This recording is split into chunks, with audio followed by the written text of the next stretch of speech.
ভালোই হইলি, কোরবানি তো দিনু গোস্ত গিলা তাড়াতাড়ি ফ্রিজে ঢোকাই। বছর ধরে আমার খাওয়ার লাগবে নি।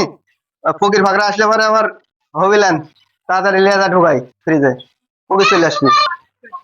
এই তো সব বাড়িতেই তো গোস্ত পানো, এই বাড়িতে একটু মেলা খেয়ে নেবো। এই ভাই দাঁড়ান দাঁড়ান, গোস্ত দেন। গোস্ত দিতে গোস্ত দিয়ে গোস্ত মানে কোরবানি দিছি, কোরবানি দিলে আমার মিয়া বাড়ি পাঠাতে হবে, যাওয়ার বাড়ি পাঠাতে হবে, বিভিন্ন জায়গায় পাঠাতে হবে।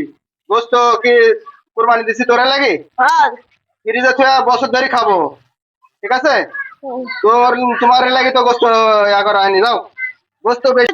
কোরবানি গোস্ত দিলি তোর কোরবানি হবে, যা কোরবানি হবে ছয় এখান থেকে না বেগের গোস্ত করলে আলবো, আমার গোস্ত আমি খাবো। যা বুটা মাস বাড়ি কোরবানি দিছি, টাকা খরচ করে তোর লাগি না, ছাড় এখান থেকে ছাড়।